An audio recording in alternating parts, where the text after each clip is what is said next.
छात्रों, आइए आज हम लोग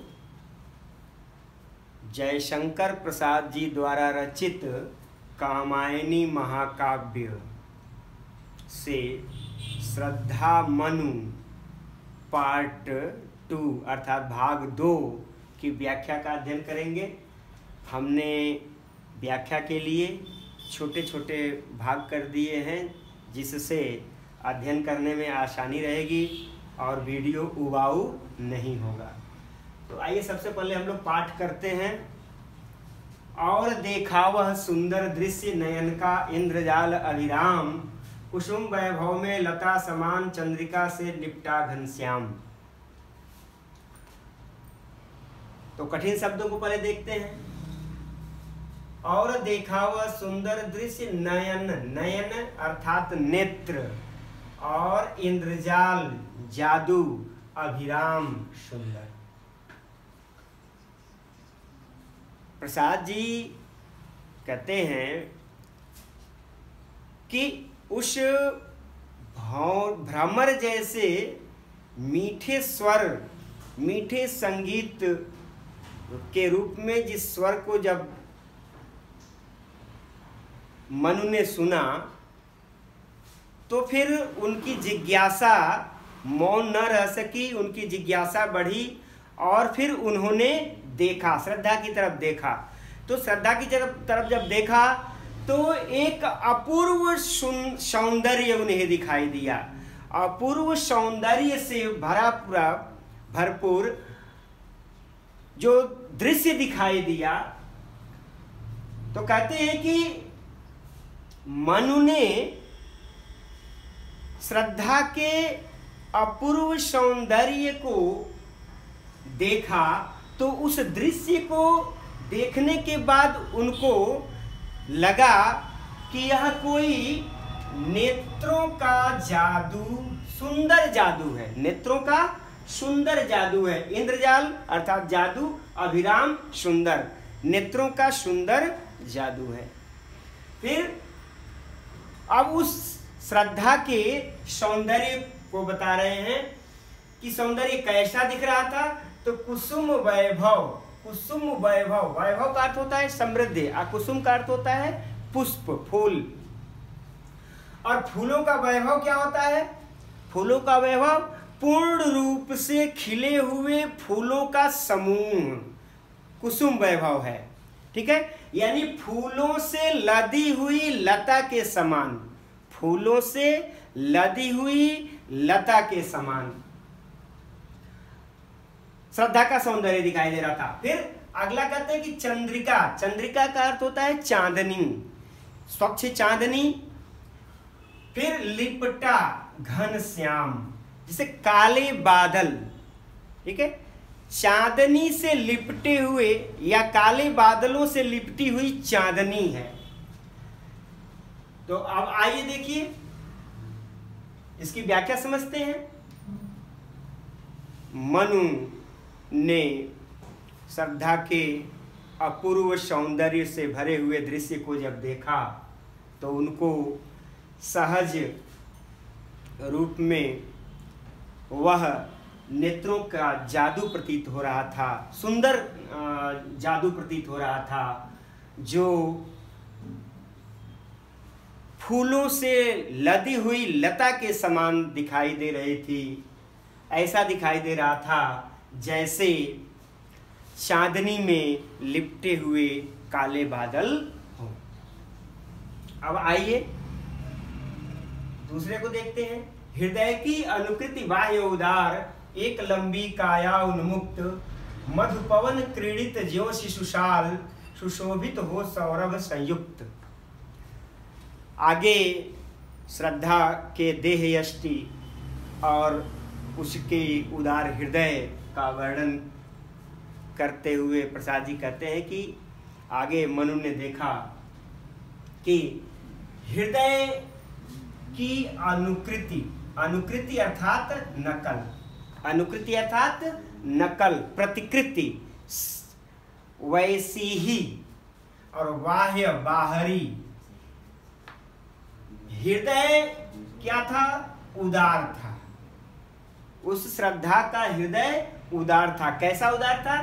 तो जिस प्रकार की उसकी बाहरी देह यष्टि थी, काया, काया मतलब देह, और उन्मुक्त मतलब स्वच्छंद और लंबी। जिस प्रकार उस श्रद्धा की देह यष्टि, श्रद्धा का बाहरी शरीर स्वच्छंद और लंबा था, अर्थात श्रद्धा का बाहरी देह यष्टि जिस तरह से लंबी देह यष्टि थी, सुंदर सुडौल शरीर था, स्वच्छंद शरीर था, वैसा ही उनका हृदय भी ठीक उसी का नकल करता हुआ उदार हृदय भी था। वे कह रहे कि मधुपवन क्रीडित ज्यों शिशुशाल। मधु, मधु मतलब शीतल, मधु मतलब मधुर शीतल, पवन हवा, क्रीडित खेलना, शिशुशाल, शिशु माने बच्चा, और साल, साल का मतलब साल का वृक्ष होता है जो बहुत लंबा होता है और उस वृक्ष में सुगंध होती है। सुशोभित हो रहा हो, सौंदर्यवान हो रहा हो, सौरभ संयुक्त, सुगंध से युक्त। तो अगली पंक्ति में कह रहे हैं कि ऐसा प्रतीत हो रहा था जैसे सुगंधों से युक्त, सुगंध से युक्त कोई छोटा सा साल का पौधा शीतल पवन से अठखेलियां करता हुआ सुशोभित हो रहा हो।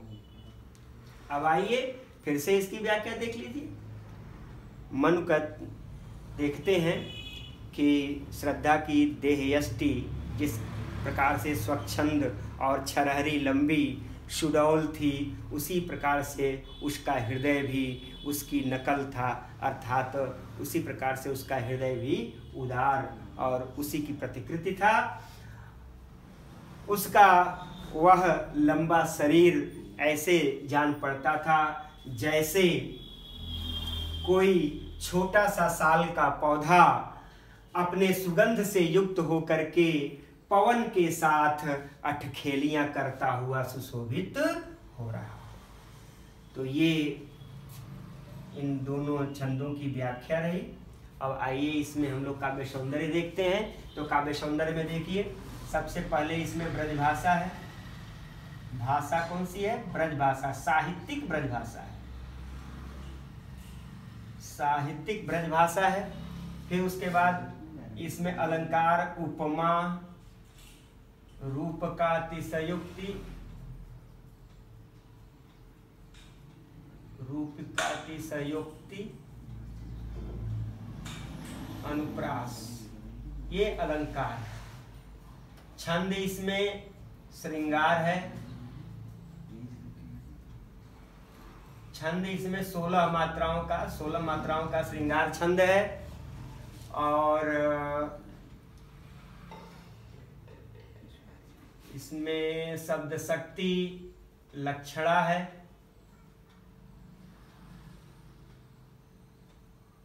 श्रृंगार रस है, रस भी इसमें श्रृंगार ही है,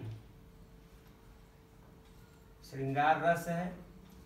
और माधुर्य गुण है, माधुर्य गुण है।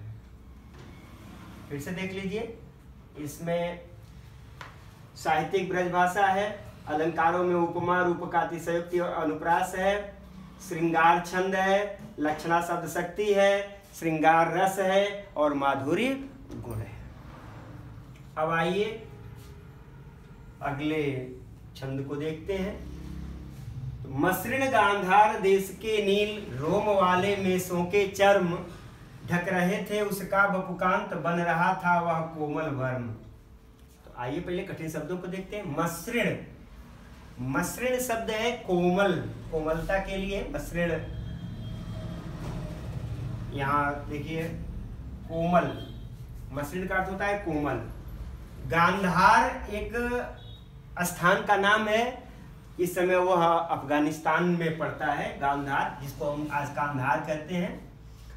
रोम शब्द है, रोम का अर्थ होता है रोमे। और मेसों, मेसों अर्थात भेड़ों के, चर्म अर्थात खाल। उस समय आज से हजारों हजार वर्ष पहले वस्त्र के रूप में हम जानवरों के खाल का प्रयोग करते थे। तो उसी की बात कभी भी कर रहा है। फिर आगे कहते हैं कि ढक रहे थे उसका वपु। वपु का अर्थ होता है शरीर और कांत का अर्थ होता है सुंदर, सुंदर शरीर। बन रहा था वह कोमल वर्म। कोमल मतलब मुलायम और वर्म मतलब कवच। कवच से तात्पर्य सुरक्षा के लिए यहाँ अर्थ लिया गया है। अब आइए इसको हम लोग इसकी व्याख्या समझते हैं। तो कवि कहता है कि मनु ने देखा कि उस अपूर्व सुंदरी श्रद्धा के सुंदर शरीर को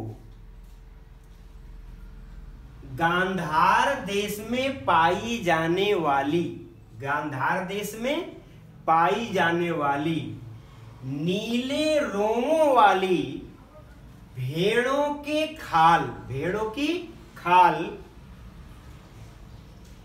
उसके सुंदर शरीर को ढक रहे थे, अर्थात उसके सुंदर शरीर का आवरण बने हुए थे। और साथ ही साथ वे नीले रोए वाले भेड़ों के जो खाल थे वह उसके शरीर का कवच भी बने हुए थे, कोमल कवच भी बने हुए थे। तो फिर से इसको देख लीजिए। कवि कहता है कि गांधार देश में पाए जाने वाले नीले रोए वाले भेड़ों के खाल श्रद्धा के सुंदर शरीर को ढक रहे थे और उसका कोमल कवच बने हुए थे।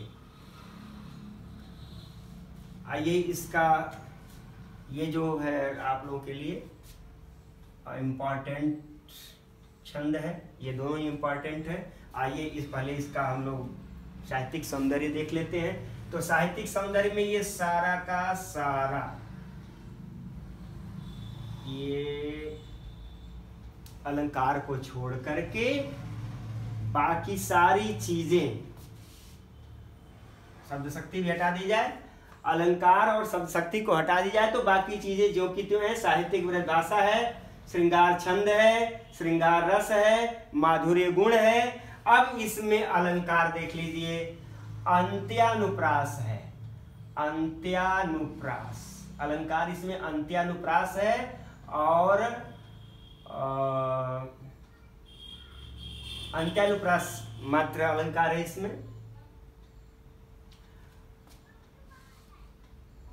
और शब्द शक्ति अभिधा है, अभिधा शब्द शक्ति है, ठीक है। और बाकी सारी चीजें ज्यों की त्यों हैं। अब आइए अगला छंद देखते हैं। नील परिधान बीच सुकुमार खुल रहा मृदुल अधखुला अंग, खिलाहो ज्यों बिजली का फूल मेघवन बीच गुलाबी रंग। जो नीले रोए वाले भेड़ों के खाल उस श्रद्धा के कोमल शरीर को ढक रहे थे, अर्थात उसका सुरक्षा कवच बने हुए थे। तो उस वस्त्र को धारण किए हुए, अर्थात उस नीले, नील मतलब नीले परिधान वस्त्र, असुकुमार अत्यंत कोमल, खुल रहा, खुल रहा माने सौंदर्य, खुल रहा मतलब जो यहां खुल रहा से तात्पर्य देखिए सुशोभित होना, सौंदर्य पूर्ण होना। अब मृदुल मतलब कोमल, अधखुला अंग यानी जितने शरीर को वस्त्र या वह खाल ढक रहा था उसके अतिरिक्त जो खुले हुए अंग थे उसको अधखुला अंग कहा है कवि ने। खिला हो जो बिजली का फूल मेघबन, बादलों का वन, बादलों का जंगल, गुलाबी रंग। अब आइए देखिए इसका अर्थ देखिए, कह रहे हैं कि उस अपूर्व सुंदरी श्रद्धा के शरीर को नीले वस्त्र, उसके सुकुमार अत्यंत कोमल शरीर को नीले वस्त्र ढक रहे थे।